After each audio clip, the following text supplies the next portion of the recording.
I love China. China! I love China. That is the worst steering wheel I've ever come across. It's so bad.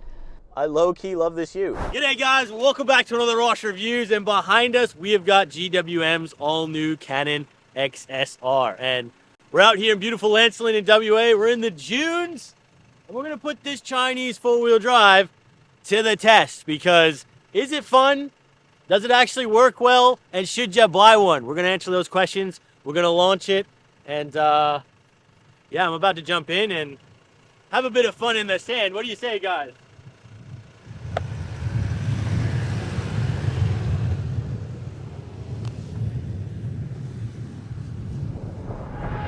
All right, guys, in the XSR, and look, out here in the sand, we do have, you know, obviously four-wheel drive, high-low range. We've got a couple of different modes. You got sand, mud, snow.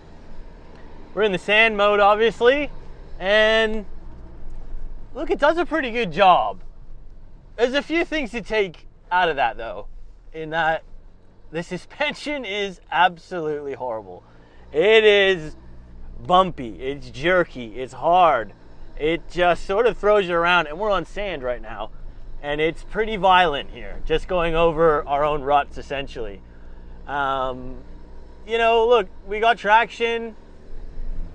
It's got some power. We've got a 4-cylinder diesel turbo, 2 liters, 120 kilowatts. Yes, that's correct. 120 kilowatts. That's it.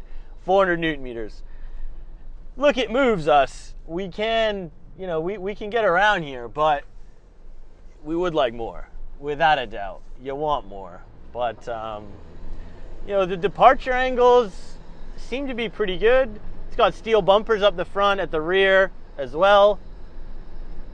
Like the tires it comes with from factory, so, you know, we get these pretty savage off-road wheels. Gets a bit of a lift kit too, and yeah, you know, it goes through the soft stuff here. It does.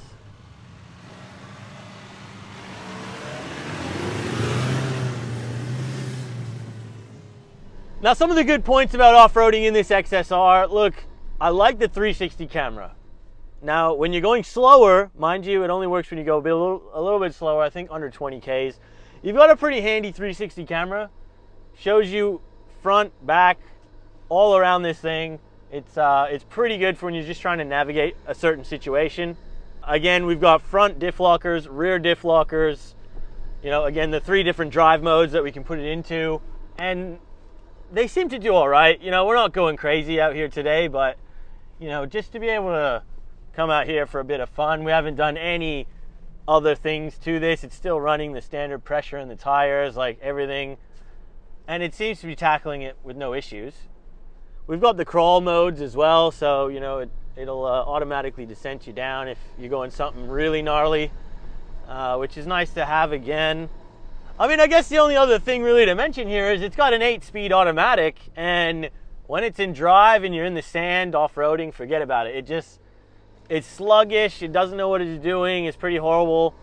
That's literally the only time I've put this thing into manual mode though, and you know, it really does lock the gears. So we can legitimately sit here and basically redline the thing, and it'll stay in second if we put it in second. So I do like that.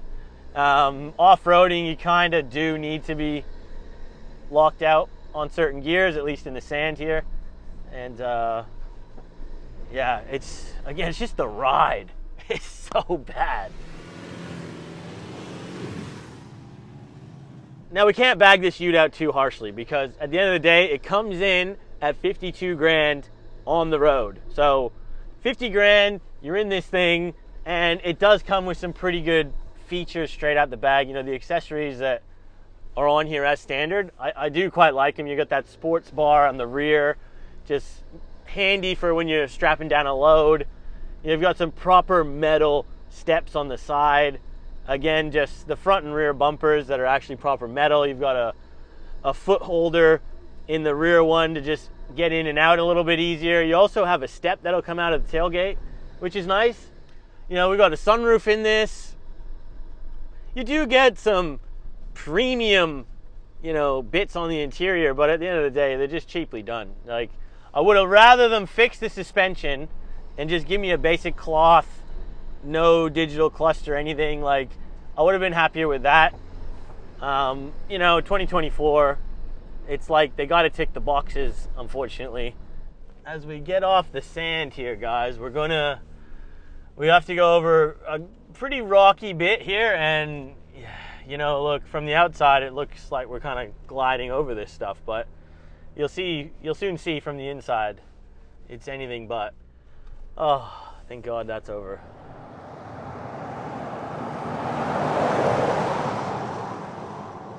And look, on the road, it's not a bad ute. It just has some flaws that, honestly, they're kind of a deal breaker. We've got some safety in here, which is just horrible. Like, the lane keep assist has an absolute mind of its own, pulls the wheel in all sorts of direction, and it's just not good. We've got to go in every time you turn this on and off. You've got to go into the menu. It's clunky. It takes like 30 seconds for this menu even to just boot up.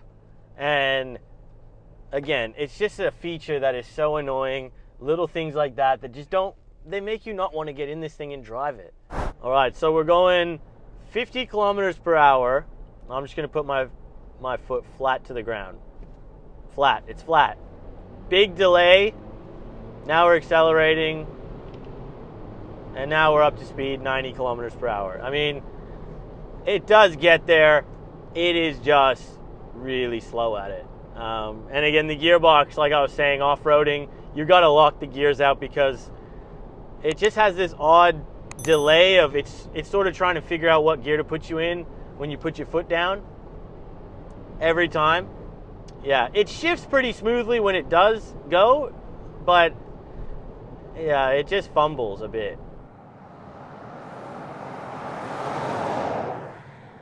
I don't know, guys. When you get into a ute, a 4x4, and they've got digital screens everywhere that are just low quality, though, and they're trying to put, like, quilted leather stitching here, like, faux leather everywhere, but paddle shifters, like, what are we in? Are they trying to make a Mercedes-Benz, or are we in a cheap ute? Like, I don't get it.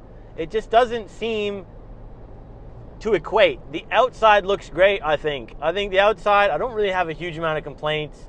Yeah, it's a big, bulky ute, but, like, that's what they are. The inside, it's like it's got this split personality where it's trying to be some European fancy car, just in a Chinese low-grade manner.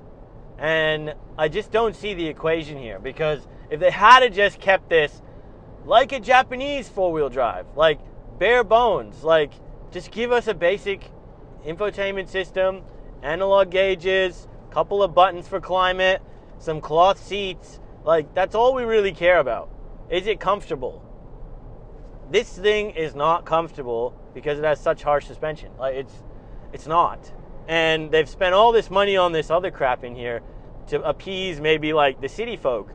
But the real people who would buy these in droves are tradies, people who live out in the country, and the little details matter to them. That's why you go in the 4x4 market, all the used older four-wheel drives, when they were making them how they should, didn't care about all the EPAs and emissions and all this garbage. They are selling for more than these things are selling for. Brand new.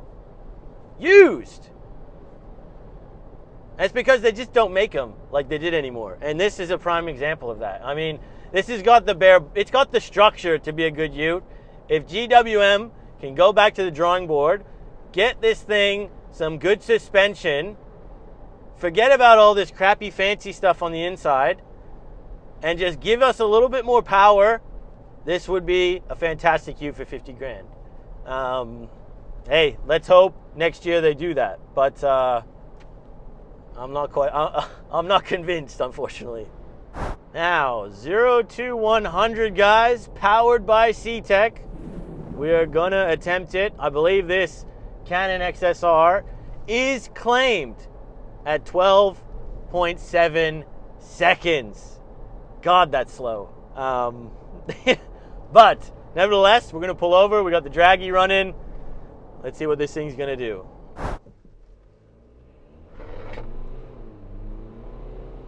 Come on. Come on, Cannon. Come on, the XSR. Oh my goodness. 100. Wow. Wow, wow, wow, wow, wow. And right there, guys, we just did a 13.10 to 100. Yeah. 120 kilowatts, 400 Newton meters, nearly 2-ton Chinese Cannon XSR. Hey, it's not a sports car. It's slow. But yeah, it's just not quite good enough, is it? Hank, just sit in it for a second and just give me your first impressions when you sit. Steering wheel feels absolutely terrible. That's what I said. That is the worst steering wheel It's so I've thin. ever held in my hand. How thin is it though? It is. And like it's too thin. But when you turn, it's very it's like it's so overly assisted. Like there's no weight at all. There's zero weight. Testing the pinky. There's no weight. I can't grip the steering wheel. Yeah, well, it's bad material. It's thin, and there's no weight to it. That's awful. It's so like. That is the worst steering wheel I've ever come across. That's worse than the $100 eBay item. Yeah. All right, now I want to just clear some stuff because I said a lot of bad things about this Canon, and I've had it for over a week. I've literally done like over 1,200 kilometers in this thing in that week, and I'm just about to take it back, and I thought, you know what, I got to turn the camera back on because there's just something inside me that low-key likes this ute. Like, I don't want to give it back. This ute, it's almost there. It is so close, and I can feel that, and I think that's why I low-key like this so much. It's almost like the little ute that finally could. Like, it's still not there, but it is so damn close. You know, you don't feel afraid to sort of abuse this thing as well because of that. So it's like, yeah, I'll jump the curb. Like, yeah, we'll just roll over through here. Well, I'll take it tuning. Like, take this thing. You know, you don't really mind. And then again, with the good 360 camera, it's easy to park. Like, you know, it's got a good ride height. I love the fact that you're above almost everyone on the road. Yeah, it's just good. It is actually pretty damn good. I'm going to say, like, it's underpowered. It's too fancy. They tried to be too fancy in here. The infotainment, everything, is just cheap Chinese crap. It is. And as my good mate Donald once said, China. I love China. China.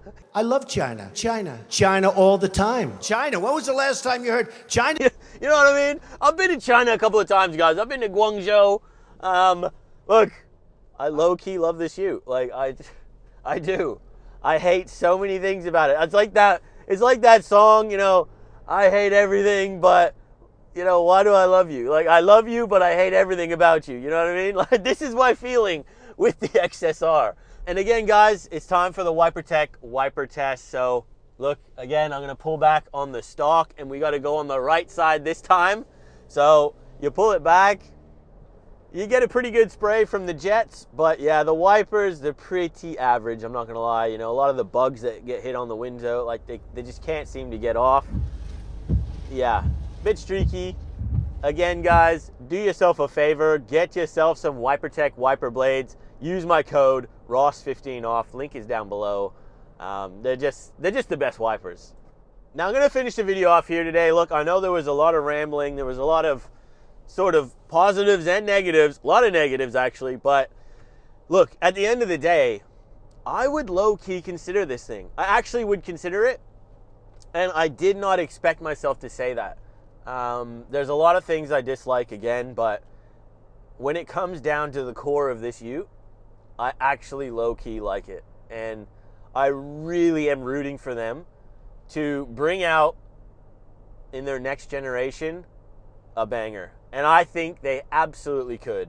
GWM with the Cannon XSR here, they're on to something. They're not quite there yet, but I'm hoping in the next generation, it's going to be it. And this could be a staple ute soon to see. I like this thing a lot.